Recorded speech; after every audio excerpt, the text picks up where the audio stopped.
भगवान उस माया से मुक्त करवा देते हैं। इसलिए महाराज आज भगवान वही आदरणीय सब पक्षी आज महाराज राधे रानी की ज्ञान से मृत्यु लोक में आ जाता है और मृत्यु लोक में महाराज एक सुख पक्षी के गर्भ में प्रवेश कर जाता है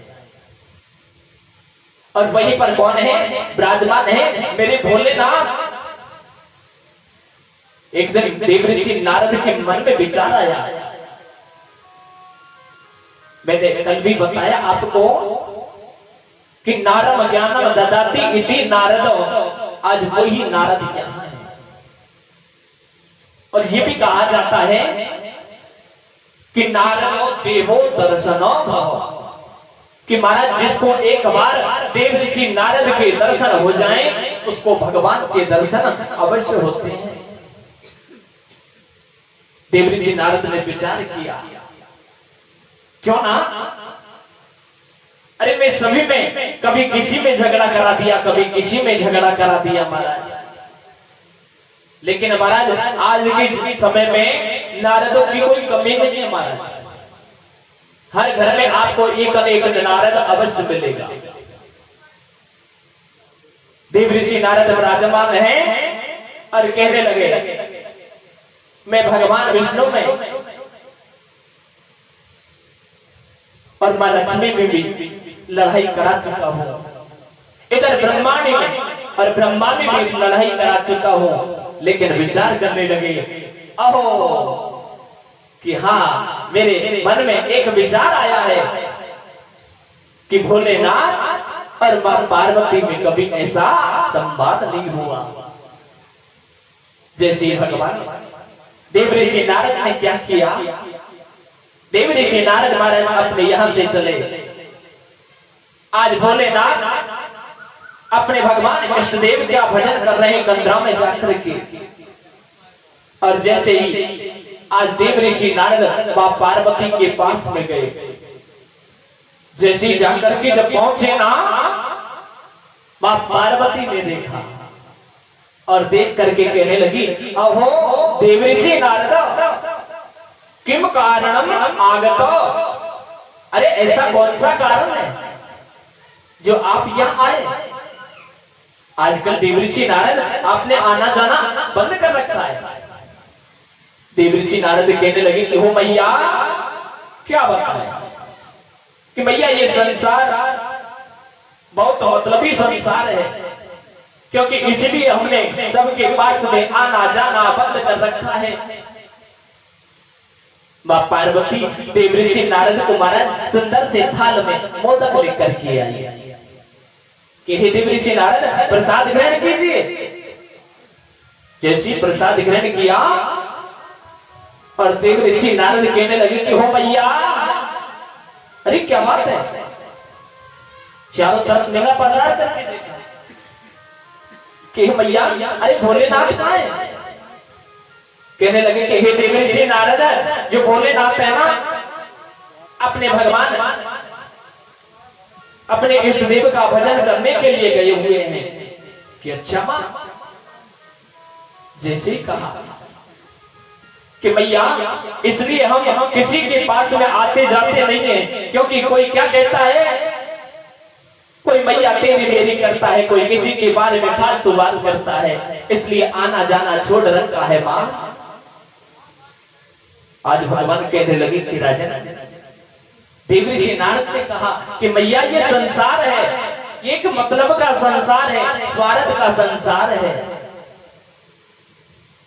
इसलिए मां क्योंकि जब तक किसी का स्वार्थ होगा तो ही महाराज आपसे बातचीत करते रहेंगे, और जब महाराज स्वार्थ निकला और महाराज ले डंडा तैयार है।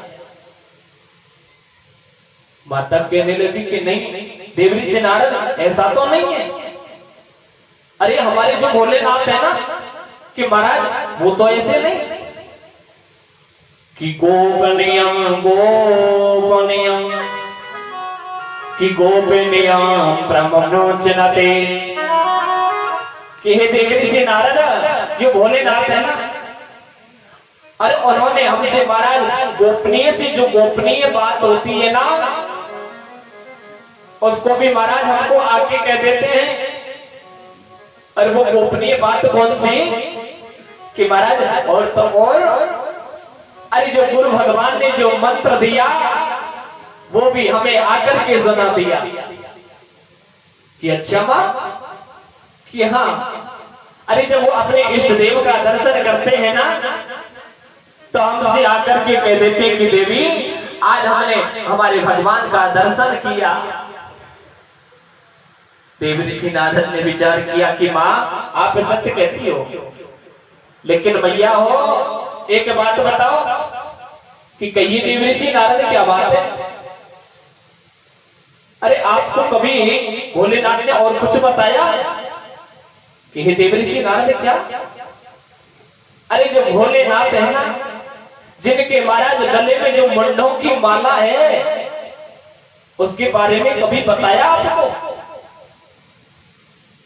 पार्वती ने विचार किया कि हे देवी ऋषि नारद इस बात को तो कभी हमें बताया नहीं कि मैया आप कहते थे ना, अरे भोलेनाथ हमें बहुत स्नेह करते हैं, जो कुछ बात होती है वो आकर के हमें सुना देते हैं कि हाँ देवी ऋषि नारद ये बात तो आज तक हमें नहीं सुनाई। ये ले बात देख लो भोलेनाथ कितने कपटी हैं कि महाराज इतने कह के और कहने लगे कि हो मैया कि अब हम चलते हैं। आज भगवान जैसे भोलेनाथ अपने कंधा में भगवान का भजन कर रहे थे, वहां होकर के निकले और कहने लगे कि भोलेनाथ मां पार्वती ने आपको याद किया है। भोलेनाथ सोचने लगे कि भैया अरे जब तुम्हारा पदार्पण हो चुका है तो अवश्य याद किया होगा ना। आज भगवान इतना सुनते ही मां पार्वती क्रोधित हो गई और क्रोधित होकर के महाराज अपने सारे सुंदर आभूषण वस्त्र इत्यादि उतार करके पटक दिए, मलिन वस्त्र धारण कर लिए, अपने केसों को बिखेर लिया और सीधी कहा चली गई कि कोपी भवाना जब गई भवानी, तब शंकर देखव मुस्कानी।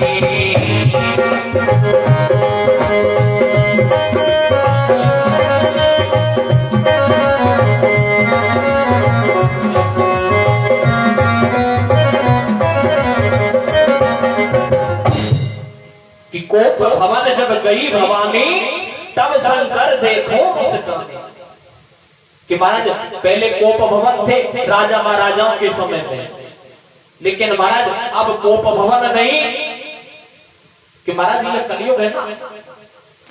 अब यदि श्री जी रूठ जाए महाराज तो समझ लेना कहां जाएगी कि महाराज रसोई घर में प्रवेश करेगी और ऊपर से महाराज बर्तनों को पटकेगी, तो समझ लेना महाराज ये कोप भवन बन गया।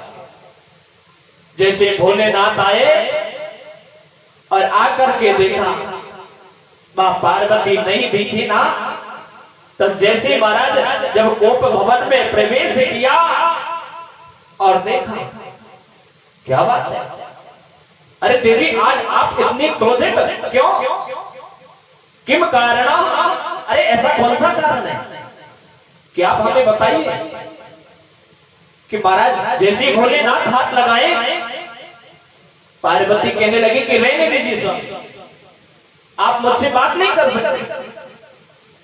कि गो कि हे भोलेनाथ मुझे आज पता चला है, अरे तुम कितने कपटी हो।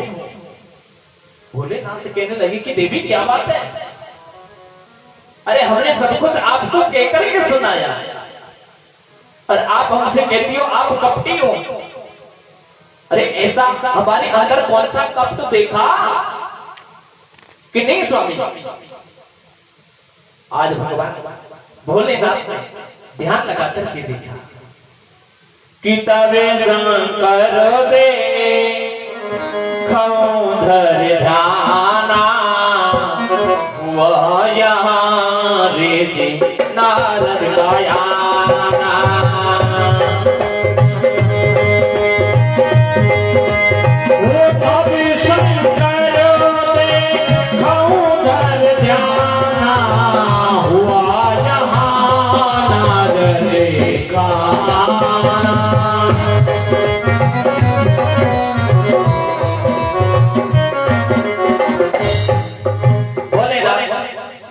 अपने भगवान का इष्ट देव का ध्यान किया और ध्यान लगा करके देखा, अहो देव ऋषि नारद, क्या हुआ? अरे आप यहाँ आकर के भी हमारे पार्वती को क्रोधित कर गए। पार्वती कहने लगी कि हो भोलेनाथ, कि आप बाहर से तो महाराज काले हो कि मुझे विदित हो गया है कि आप अंदर से भी काले हो स्वामी। कहने लगी कि देवी बाहर का तो काला, लेकिन अंदर का हमारा काला क्या देखा? कि नहीं स्वामी, कि हे गोविंद, आप यदि कपटी ना होते तो प्रभु ये बताइए, आपके गले में जो ये मुंडों की माला है, इसमें महाराज किनके सिर लगे हुए हैं? भोलेनाथ समझ गए कि हे देव ऋषि नारद, सब कुछ आपने यहाँ आकर के विदित करवाया है। भोलेनाथ कहने लगे कि देवी, कि हम आपको बतलाते, लेकिन देवी आपने ऐसा मौका हमें दिया ही नहीं। आपने कभी पूछा कि देवी, आज आपने पूछा है। देवी हम आपको बतलाते हैं कि देवी, जो ये मंडों की माला है, इस मंडों की माला में देवी आपके सिर लगे हुए हैं। कि स्वामी मेरे सिर? कि हाँ देवी, क्योंकि देवी आपका 108 बार मरण हो चुका है और 108 बार जन्म हो चुका है। कि देवी तुम्हारी याद बनी रहने के कारण जब जब आपने शरीर को त्यागा, एक एक मन इस माला में हमने बोल लिया है कि स्वामी, कि मेरा 108 बार मरण। और गोविंद, आपने ऐसी कौन सी महाराज, ऐसी कौन सी नौकरी को खाया जो आपको महाराज अमर हुआ? इसलिए महाराज कहने लगी कि देवी, कि हमने उस अमर कथा का पान किया है। कि देवी जब उसका पान जो जीव कर लेता है, उसका आवागमन का चक्र हमेशा के लिए समाप्त हो जाता है। कि स्वामी, अरे ऐसी कौन सी कथा है कि वो अमर कथा है? आज भोलेनाथ से कहने लगी कि हे स्वामी, उस कथा को आप हमें भी सुनाइए, जिससे गोविंद हमारा भी आवागमन का जो चक्र है वो हमेशा के लिए महाराज समाप्त हो जाएगा। आज भगवान कहने लगे कि देवी, ऐसे कथा का स्वयंपान नहीं करना चाहिए, इसके कुछ नियम होते हैं देवी। कि स्वामी, कि देवी पहला नियम है कि जब इस कथा को सुनने के लिए जब विराजमान होते हैं, तो महाराज सम्मुख होकर के इस कथा को सुनना चाहिए। कि ये नहीं महाराज पंडाल के पीछे की ओर बैठ गए, कभी इधर उधर जाकर के बैठ गए। कि देवी जब जीव भगवान के सम्मुख होता है तो मेरे गोविंद उसको बहुत ताकत से तार देते हैं। और देवी दूसरा नियम है कि जब भागवत कथा सुनते हो तो देवी बीच में व्यर्थ की बातें नहीं करनी चाहिए। तन में तय होकर के एक आसन पर विराजमान होकर के कथा को सुनना चाहिए देवी। तीसरी बात है देवी कि जब हम कथा सुनाते हैं तो देवी हम अपने नेत्रों को बंद करके कथा सुनाते हैं। कि देवी हम आपको कथा तो सुनाएंगे, लेकिन देवी कि हमें कैसा पता चलेगा कि आप हमारी कथा को सुन रही हो या ना? भोलेनाथ कहने लगे कि देवी आज मेरे गोविंद ने कहा कि देवी हम आपको कथा तो सुनाएंगे, आज भोलेनाथ ने अपने कैलाश पर्वत पर चारों ओर देखा। आज महाराज और उसी पर्वत पर महाराज जो राधे रानी की गोद में जो सुख पक्षी क्रीड़ा करता था, आज वो पक्षी सूक्ष्म रूप से आकर के एक गर्भणी पक्षी के अंदर प्रवेश कर गया। आज मेरे भोलेनाथ ने महाराज ताली बजाया कि जो भी कोई जीव जंतु होगा वो महाराज यहां से भाग जाएगा, क्योंकि कोई सुन ना पाएगा इस कथा को। जैसे महाराज मेरे भोलेनाथ ने जैसे महाराज ताली बजाया, आज 3 ताली जैसे बजाई महाराज, जितने भी सारे जीव जंतु थे महाराज सब वहां से भाग जाते हुए। आज महाराज जैसी वही क्षणी गड़बड़ी थी, जैसे महाराज जब ताली की आवाज सुना और जैसे वहां से उड़ी ना, उड़ते समय महाराज उसका जो गर्भ था वो महाराज वहीं पर गिर जाता भैया। आज भोलेनाथ ने कहा कि देवी हम आपको कथा सुनाएंगे, लेकिन देवी कि आप हमें कैसा पता चलेगा कि आप कथा सुन रही हो या नहीं। भोलेनाथ कहने लगे कि देवी जब आप कथा सुनती हो ना तो आपको ऊ का उच्चारण करना होगा, कि ऊ का अर्थ होता है कि बहुत अच्छा। आज मेरे भोलेनाथ मां पार्वती को महाराज उस अमर कथा का पार कराने के लिए तैयार है। जैसे कथा प्रारंभ हुई कि महाराज प्रथम दिवस की जब कथा भई ना, तो जो महाराज वो अंडा था, आज महाराज वो फूटा पड़ा हुआ था। प्रथम दिवस की कथा पूर्ण हुई, जैसे महाराज वो अंडा साबुत हो जाता भैया। द्वितीय दिवस की कथा पूर्ण हुआ, उस अंडे के अंदर महाराज जीव प्रादुर्भाव उत्पन्न हो गया। जब तीसरे दिन की कथा हुई ना, उस कथा को सुनते सुनते आज महाराज वो अंडा फूट जाता है, उसमें से नन्हा सा पक्षी निकलता है। जब चौथे दिन की कथा प्रारंभ हुई तो चौथे दिन की कथा साक्षात मेरे भगवान कृष्ण चंद्रदेव की कथा आ जाती है। वो नन्हा सा पक्षी प्रेम पूर्वक भगवान की उस कथा का स्वर्णपान कर रहा है। हरि बाघास पर वो महादेव जी बैठे आसन मार, हर पार्वती को लगे सुनाने अमर कथा का सारे, उमा के पड़ गयो सोता गिरा गयो तोता, उमा के पड़ गयो सोता गिरा गयो तोता, उमा के पड़ गयो सोता गिरा गयो तोता, उमा के पड़ गयो सोता गिरा गयो तोता। आसन पर महादेव जी बैठे आसन मार, पार्वती को लगे सुनावनी अमर कथा का सारे, उमा के पड़ गयो सोता गिरा गयो तोता, उमा के पड़ गयो सोता गिरा गयो तोता।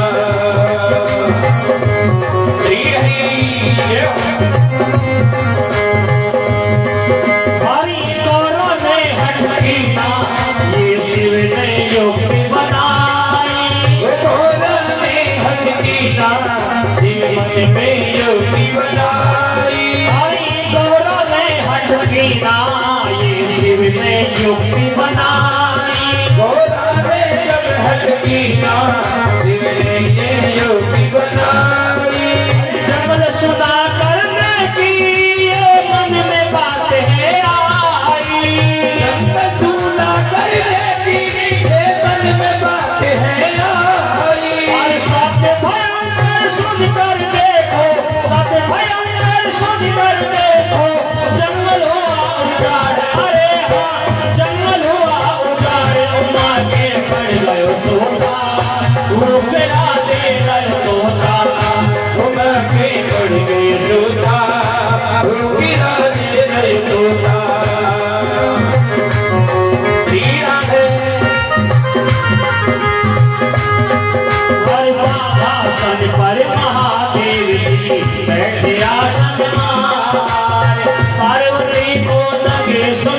सुनानी हमारे कथा का सारे तुम्हारे पड़ गयो सोना गिरा दे गयो सोना पड़ गई सोना गिरा दे गयो सोना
महलों में केश सुखावे व्यास की रानी महलों पर केश सुखावे हरे वेद व्यास की रानी महलों में केश सुखावे वेद व्यास की रानी महलों पर केश सुखावे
इधर से महाराज आज जैसी आज वो नन्ना सा पक्षी महाराज भगवान की रसमई उस कथा का स्वर्णपान कर रहा है। पंचम दिवस की कथा का स्वर्णपान किया महाराज, आज गदगद हो रहा है, प्रसन्न हो रहा है।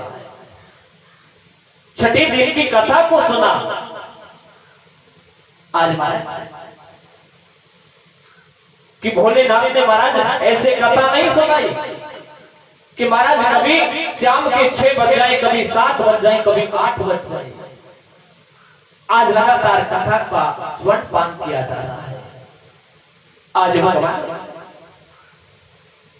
कभी मां पार्वती को महाराज निद्रा आ जाती है, कभी आलस आ जाता है। आज जैसे महाराज जब निद्रा आने लगी ना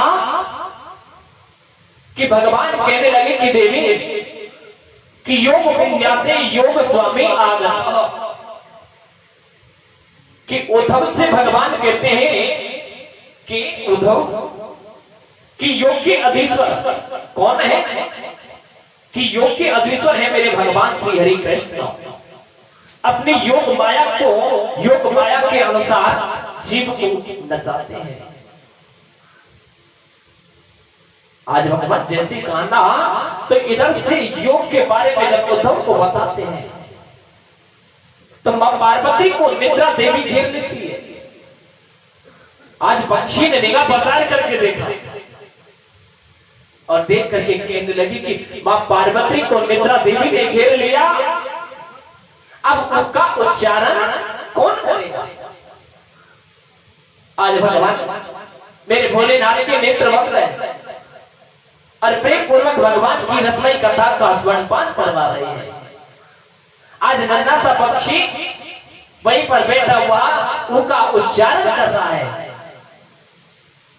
आज जैसी हमारे तो सप्तम दिवस की कथा पूर्ण हुई ना, भोलेनाथ ने जोर से जयकारा लगाया, तुरंत मां पार्वती की निद्रा खुल जाती हुई और कहने लगी कि स्वामी आगे बताइए क्या हुआ। अरे उन्होंने भगवान से क्या पूछा। भोलेनाथ ने विचार किया कि देवी अरे अभी आप योग के बारे में जानना चाहती हो कि उन्होंने भगवान से क्या पूछा। अरे देवी कथा तो संपूर्ण हो चुकी है। भोलेनाथ ने विचार किया कि देवी आपको नींद आ गई, लेकिन इस कथा का स्वर्णपान देवी किसने किया। अरे ये उनका उच्चारण किसने किया। आज भगवान जब मेरे भोलेनाथ ने ध्यान लगा करके देखा कि तब शंकर देखो धर ध्याना और हुआ यहां किसी शोर का गाना। मेरे भगवान ने ध्यान लगा करके देखा और देखते ही कहने लगी ओ पक्षी तूने हमारी इस कथा को झपक के सुना है। जैसे भोलेनाथ ने महाराज अपने हाथ में त्रिशूल लिया और महाराज आगे आगे वो नन्हा सा पक्षी दौड़ लगाता जा रहा है।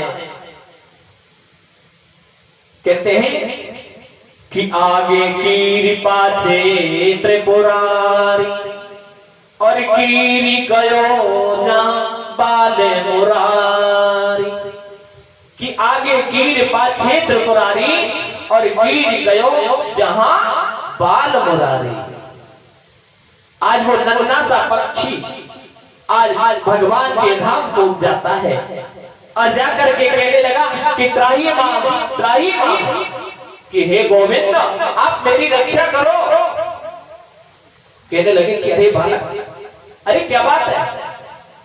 अरे स्वामी भोलेनाथ मुझे मारने के लिए आ रहे हैं। आज उस पक्षी से भगवान कहने लगे कि हे पक्षी आप ऐसा कीजिए, आप यहां से जाइए और इधर से वेद व्यास जी महाराज की पत्नी है बटुका महारानी, उसके महाराज यहाँ कोई संतान नहीं है। आप वहां जाकर के सूक्ष्म रूप से उनके गर्भ में अंदर प्रवेश कर जाइए। आज भगवान जैसे वो नन्हा सा पक्षी आज बेटा महारानी महाराज अपने केसों को सुता रही है। जैसे ही वासी आया सूक्ष्म रूप धारण करके वो बालक वो पक्षी अंदर प्रवेश कर गया।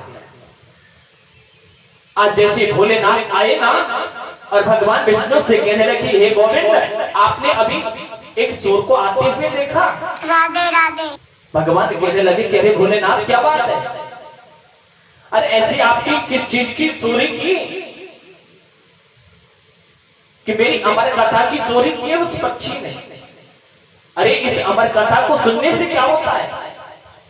अरे जो जीव एक बार इस अमर कथा का पान कर लेता है उसका आवागमन का चक्र महाराज हमेशा के लिए समाप्त हो जाता है।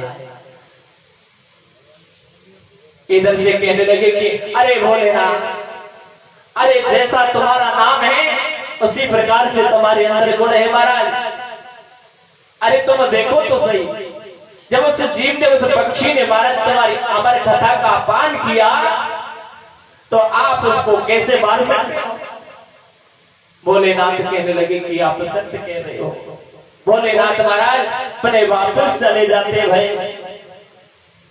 आज भगवान वही सुनो पक्षी, आज महाराज वेद व्यास जी महाराज की धर्म पत्नी है बिटका महाराज ने कहने लगी वेद व्यास जी से कि हे स्वामी, कि हमारे यहाँ कोई संतान नहीं है, कि हमारे भी कोई संतान होनी चाहिए स्वामी। आज समय आया। इधर से बिटका महाराज ने कहने लगी कि स्वामी, मुझे तो ऐसा विदित होता है कि मेरे गर्भ के अंदर कोई ऐसा भगवान का भक्त है जो महाराज वेद वेदांतों का उच्चारण हो रहा है।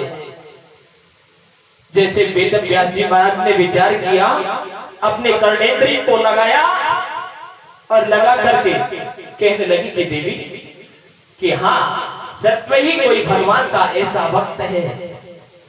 12 वर्ष हो गए महाराज। जैसे 12 वर्ष भरे, वेद व्यास जी महाराज कहने लगे उस गर्भ के उस जीव से, अरे बेटा आप इस गर्भ से बाहर आ जाइए, क्यों व्यर्थ में अपनी माता को कष्ट देते हो? वो जीव क्या कहता है कि हे पिताश्री, मैं इस गर्भ से बाहर नहीं आ सकता, क्योंकि यदि मैं इस गर्भ से बाहर आ जाऊंगा तो ये माया मुझे अपने बंधन में बांध लेगी।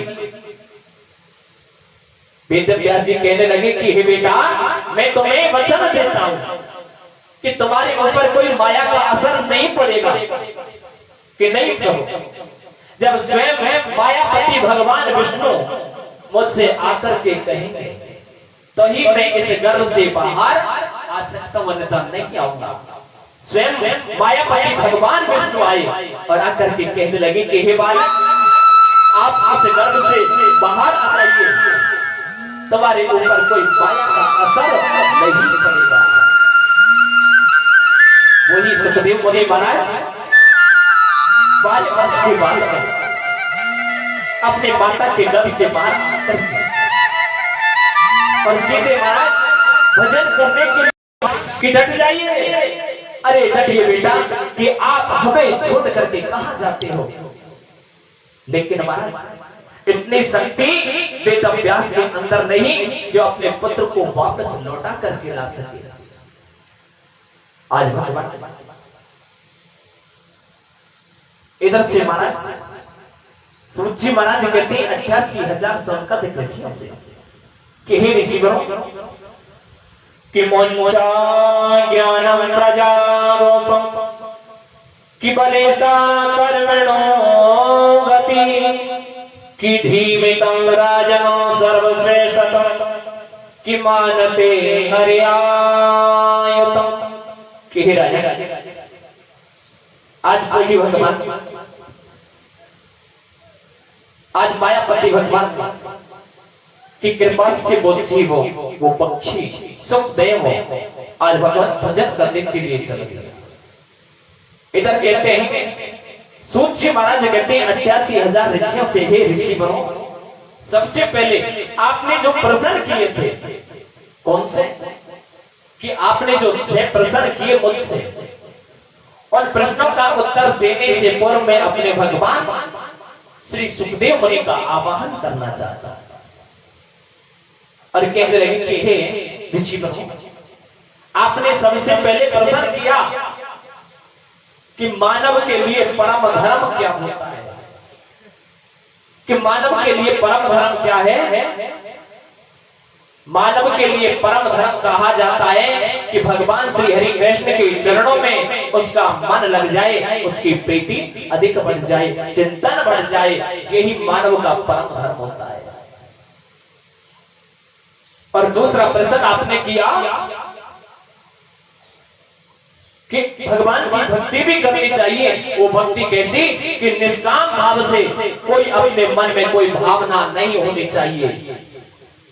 कहने का तात्पर्य एक भक्त है महाराज, और वो भगवान भोलेनाथ की सेवा करता है। काफी समय हो गया भगवान की सेवा करते करते, लेकिन भगवान भोलेनाथ प्रसन्न नहीं भये। किसी के पास में चला गया कि महाराज भोलेनाथ की सेवा करते करते काफी समय हो गया, लेकिन भोलेनाथ प्रसन्न नहीं भये। किसी ने महाराज के दिया कि आप भगवान श्री हरि कृष्ण की सेवा करो। महाराज को काफी समय तक भगवान श्री हरि कृष्ण की सेवा किया, लेकिन फिर भी भगवान श्री हरि कृष्ण प्रसन्न नहीं भये। आगे जब करके किसी ने दुर्गा की सेवा बता दिया है, माँ दुर्गा की सेवा किया, लेकिन माँ दुर्गा भी प्रसन्न नहीं हुई। अंत में जाकर के किसी ने कहा कि आप ऐसा कीजिए कि हनुमान जी महाराज की सेवा कीजिए। अब महाराज हनुमान जी महाराज की सेवा करना प्रारंभ कर दिया है। काफी समय हो गया, जब हनुमान जी महाराज प्रसन्न नहीं हुए भक्तों, तो क्या किया, आज भगवान विष्णु भगवान की प्रतिमा लेकर के आया और आकर के भगवान की सेवा पूजा करना प्रारंभ कर दिया। काफी समय हो गया, लेकिन भगवान विष्णु भी प्रसन्न नहीं हुए। आज जैसे ही राजन, आज भोलेनाथ विष्णु भगवान की सेवा कर रहा है भक्त, और जैसे ही भगवान की सेवा कर रहा था ना, तो उसने देखा जैसे महाराज धूपबत्ती होती है ना, उसकी जो सुगंध है वो कहाँ जा रही है, जिस अड्डी पर महाराज हनुमान जी महाराज की प्रतिमा रखी हुई है।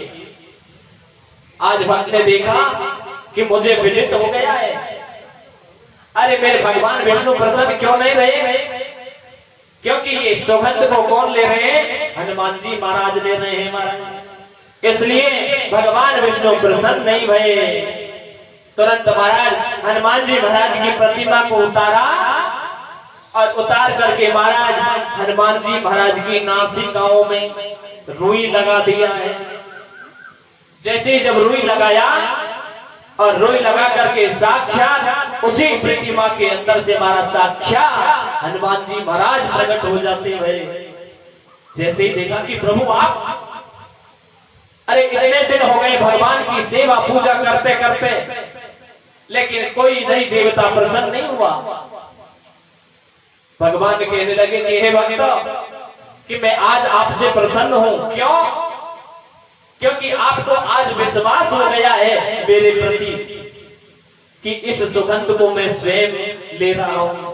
इसलिए कहते हैं भक्तों, जब विश्वास हो अति फलदायक हो, जब विश्वास होगा सब कुछ अच्छा हो जाएगा। और दूसरा है महाराज कि हम मंदिर में जाते हैं तो अनेक विचित्र लीला देखते हैं कि किस देवी देवता की पूजा हमें करनी चाहिए महाराज, लेकिन कहते हैं कि निष्ठा हमेशा एक में होनी चाहिए और सम्मान सबका करना चाहिए। कि महाराज ये नहीं कि आप भगवान भोलेनाथ के भक्त हो और दूसरे की सेवा पूजा नहीं करते, उसका सम्मान नहीं करते हो।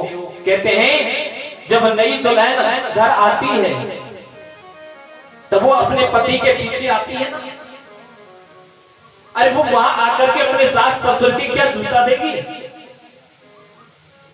क्योंकि महाराज कहते हैं कि सम्मान सबका करो, निष्ठा हमेशा एक में करनी चाहिए। इसलिए महाराज, और तीसरा प्रश्न है महाराज कि भगवान का नाम अजन्मा था, तो भगवान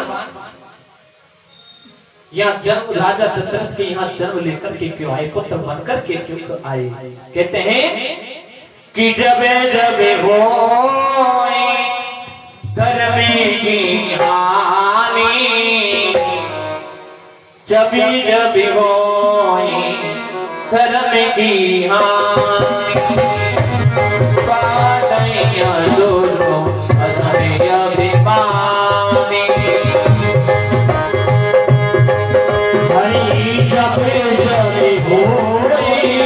धर्म की हानि बाढ़ी असुर अधमे अभिमानी।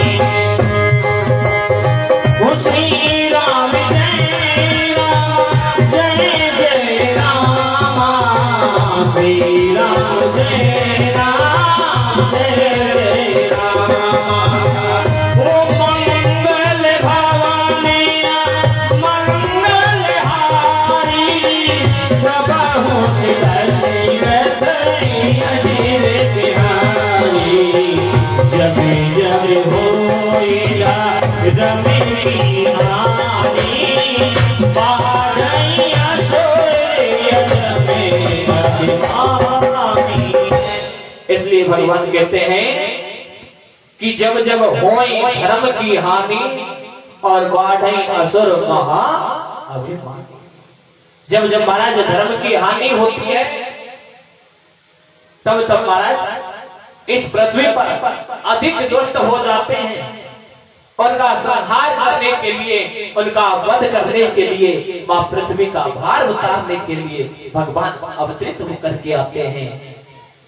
तब क्या कहते हैं कि तब तब धरी प्रभु विविध शरीरा, हरहि कृपा साजन मेरा।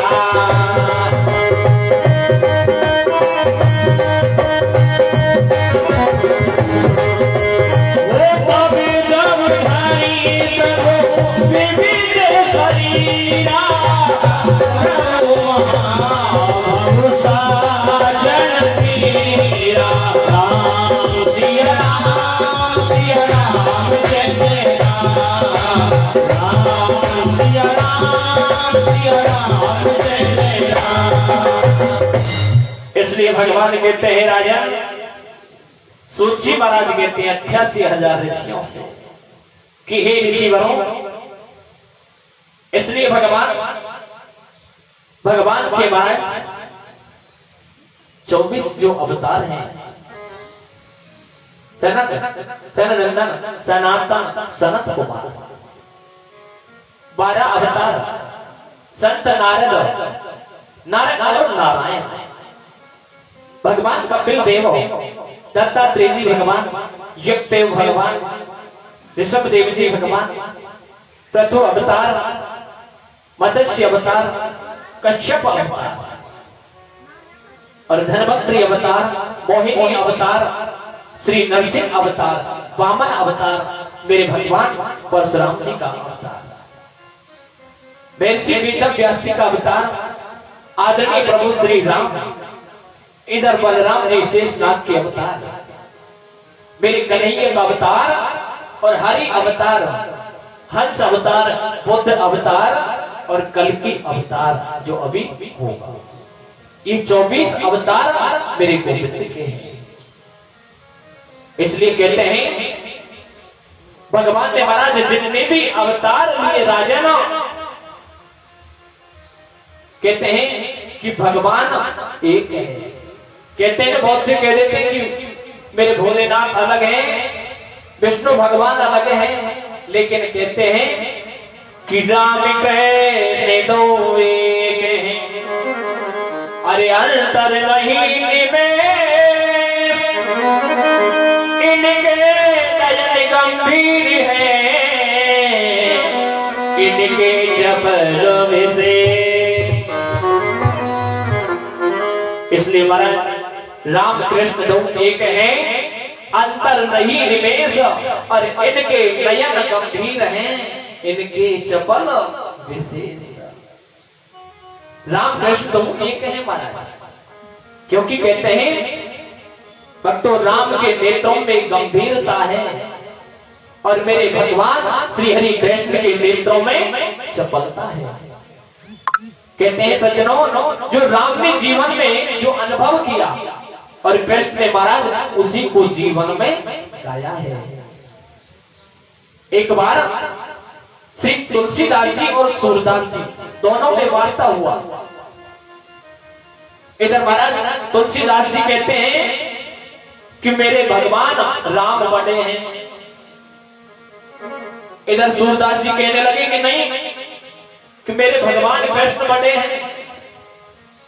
कहने लगे कि भैया कैसे विश्वास की हो जाए, क्योंकि तुलना की जाए कि महाराज जी ने तराजू मंगा लिया और तराजू मंगा करके आज तुलसीदास जी ने अपने भगवान को याद किया कि जय सीताराम। आज मेरे भगवान श्री राम आज मां जानकी की सहिता करके विराजमान हो गए। इधर सूरदास जी ने क्या कहा, जय श्री कृष्ण। आज भगवान कृष्ण आकर के विराजमान हुए। आज जैसी तुलना भाई तो महाराज तुलसीदास जी के भगवान थे, आज वो पर्दा नीचा हो गया और सूरदास जी के जो पर्दा था वो महाराज ऊपर की ओर हो गया है। सूरदास जी गए अपने भगवान के पास में, कृष्ण के पास में, कि गोविंद आपने ये क्या किया? अरे मैंने तो शर्त लगाया, मैंने कहा कि मेरे भगवान कृष्ण बड़े हैं, कि प्रभु आपने तो मेरी बिल्कुल नाम कटवा दिया। क्या बात हुआ? अरे मैंने तुलसीदास जी से शर्त लगाया कि मेरे भगवान श्री कृष्ण बड़े हैं, कि आपने कैसे बुलाया मुझे? कि प्रभु मैंने कहा था जय श्री कृष्ण। कि अच्छा। और तुलसीदास जी ने क्या कहा कि उन्होंने कहा जय श्री सीताराम। कहने लगे कि हे सूरदास जी आपने गलती कर दिया। अरे तुलसीदास जी ने दोनों को याद किया और आपने मुझको याद किया। अब जैसे ही गए ना सूरदास जी कहने लगे कि नहीं तुलसीदास जी की तुलना महाराज प्रारंभ की जाए पुनः। इधर कहने लगे कि सूरदास जी ये हमारा तुम्हारा एक भ्रम है, लेकिन भगवान एक है। इसलिए महाराज आज सज्जनों श्री सूची महाराज कहते हैं 88,000 ऋषियों से कि हे ऋषि बनो। आज वेद व्यास जी महाराज अपने पुत्र के पीछे पीछे दुखित होकर विरह में गए कि विरह पुत्रे ते मन भव नियागतम हरि कारिणा कि गच्छन्ते राजनम मोपे भावं कि हरिवास्यते निगाच्छते। कि महाराज जैसे पिलाप करते हुए जा रहे हैं कि हे बेटा कि मंचता मंचता, कि हे बेटा डट जाइए डट जाइए, आप हमें छोड़ करके कहां जाते हो? लेकिन महाराज वही सुखदेव जा रहे हैं। जैसे ही आज कुछ ही समय पर महाराज आगे चल करके एक सरोवर पर महाराज नग्न अवस्था में कुछ स्त्रियां स्नान कर रही हैं। जब जैसे ही सुखदेव मुनि वहां होकर के निकले तो महाराज उन स्त्रियों ने कोई लोक लज्जा नहीं किया। और जैसे वेद व्यास जी महाराज वहां होकर के निकले तुरंत महाराज और स्त्रियों ने महाराज दौड़ करके अपने वस्त्रों को ग्रहण किया। वेद व्यास जी ने देखा और देख करके कहने लगे कि हे देवी अभी अभी मेरा सुपुत्र सुखदेव यहां होकर के निकला, आपने उससे लोक लज्जा नहीं किया और मैं एक व्रत आदमी जिससे आप लोक लज्जा कर रहे हैं। स्त्रियों ने जवाब दिया कि हे बाबा तुम्हारा पुत्र है ना सुखदेव बोले कि महाराज वो स्त्री और पुरुष में कभी भेदभाव नहीं जानता है कि कौन स्त्री है कौन पुरुष है। सुखदेव मुनि की इस बात को सुना, क्योंकि कहते हैं महाराज एक तो होता है श्वेतांबर और एक होता है दिगंबर। कि श्वेतांबर श्वेत वस्त्र धारण करने वाला और दिगंबर नग्न अवस्था में रहने वाला। आज सुखदेव मुनि को महाराज कोई विदित नहीं। जैसे महाराज वेद व्यास जी आगे की ओर बढ़े ना, तो जब पीछा नहीं छोड़ा तो महाराज एक वृक्ष बन करके सुखदेव मुनि बीच रास्ते में खड़े हो जाते हैं और उस वृक्ष से आवाज निकली कि हे बाबा आप कहां जा रहे हैं? अरे ऐसा कौन सा कारण है जो आप दुखी हो? बताइए कि अभी अभी मेरा और सुपुत्र गया है, मैं उसे बार बार लौटाने की कोशिश कर रहा हूं। उस वृक्ष से आवाज आया कि हे बाबा कोई किसी का पुत्र नहीं होता है, ये तुम्हारा एक भ्रम है। कि हे बाबा आपसे हम बात करें कि राहगीर जब चल करके आते हैं और सुनते सुंदर फलों को तोड़ करके हमारे वृक्ष से खा जाते हैं, कि हम तो कभी शोक नहीं करते। आज खुद महाराज उस वृक्ष की आवाज को सुन करके वेद व्यास जी महाराज वापस लौटे आए। इसलिए भगवान कहते हैं कि राजन आज सुखदेव मुनि का ऐसा चरित्र महाराज जो वेद व्यास जी स्वयं उनको लौटा करके नहीं लाए। इधर जैसे ही सूत जी महाराज ने 88,000 ऋषियों से जब कहा कि महाराज ये व्यास जी कौन है, कहने लगे कि राजा नारायण के पुत्र हैं ब्रह्मा, और ब्रह्मा के पुत्र भये वशिष्ठ, और वशिष्ठ के पुत्र भये महाराज शक्ति, और शक्ति के पुत्र भये महाराज पाराशर ऋषि, और पाराशर ऋषि के पुत्र भये व्यास जी महाराज, और व्यास जी के पुत्र भये श्री सुखदेव। आज भगवान आज महाराज वापस आ जाते भाई वेद व्यास जी महाराज, लेकिन मन में एक ही विचार है, अरे जब मैं मेरे स्वयं पुत्र को वापस लौटा करके नहीं ला सका, अब मुझे क्या किया जाए? जैसे महाराज आज सुखदेव मुनि ने महाराज भजन करने के लिए चले गए, वेद व्यास जी महाराज ने आकर के क्या किया? वेद वेदांतों का निरूपण किया, लेकिन वेद की स्थापना किया, यजुर्वेद की स्थापना किया, सामवेद की स्थापना किया, अर्थवेद की स्थापना किया, चारों वेदों को तैयार किया, उनको महाराज पढ़ा, लेकिन मन में शांति का अनुभव प्राप्त नहीं हुआ। क्योंकि कहते हैं कि मन में शांति का अनुभव कब होगा? जब आप अपने मन पर काबू रखोगे, इंद्रियों पर, अपने इंद्रियों का आप दमन करोगे। क्योंकि कहते हैं कि ये मन बड़ा चंचल है, आप चाहे इस मन को कितना भी समझा लो, लेकिन महाराज फिर भी ये मचल जाता है। इसलिए आज व्यास जी महाराज के मन में महाराज बहुत दुख प्रकट हो गया। आज भगवान व्यास जी महाराज कभी खड़े होकर के रुदन करना प्रारंभ कर देते हैं, कभी महाराज हंसना प्रारंभ कर देते हैं। क्यों? कि हे गोविंद ये क्या बात है? अरे मैंने खूब वेद वेदांतों का अध्ययन किया, भगवान की सेवा किया, लेकिन मुझे शांति का अनुभव प्राप्त नहीं हुआ है। इसलिए महाराज आज वेद व्यास जी महाराज भगवान का भजन करने के लिए बैठ गए, लेकिन महाराज जैसे भगवान का भजन करने के लिए जब बैठे ना, तो क्या देखने लगे? जो भी संसार के सारे प्राणी हैं, जीव हैं, उनको महाराज चलायमान देखा।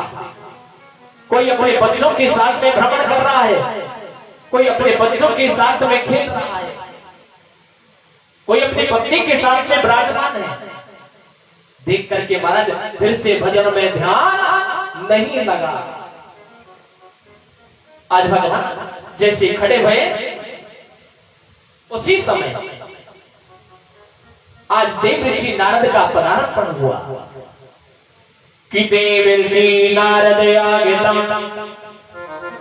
व्यासाशे किम कारणम आगतम भूमिर्नाप राजन तेषते हरिगा निकट कि महाराज जैसी देवऋषि नारद आए और आकर के कहा, अहो कि हे व्यास जी महाराज, क्या बात है, कथम रोदसी, अरे क्यों रोदन कर रहे हो, कोई तो कारण होगा। कहने लगे कि हे देवऋषि नारद, मैं आपको क्या बताऊं, अरे मैंने सारे वेद वेदांतों का निरूपण किया, अध्ययन किया महाराज, लेकिन मेरे मन को शांति का अनुभव प्राप्त नहीं हुआ है। मैंने महाराज सारे ग्रंथों की रचना किया। देवऋषि नारद कहने लगे कि हे व्यास जी महाराज, अरे आपने कोई गुरु बनाया है, अरे कोई, यदि आप किसी अच्छे संतों का आश्रय लोगे तो तुम्हारा जीवन संवर जाएगा। कहते हैं ना कि गुरु बिन भाव निधि तराई कोई, जो हो बिराज सब कर समे होई।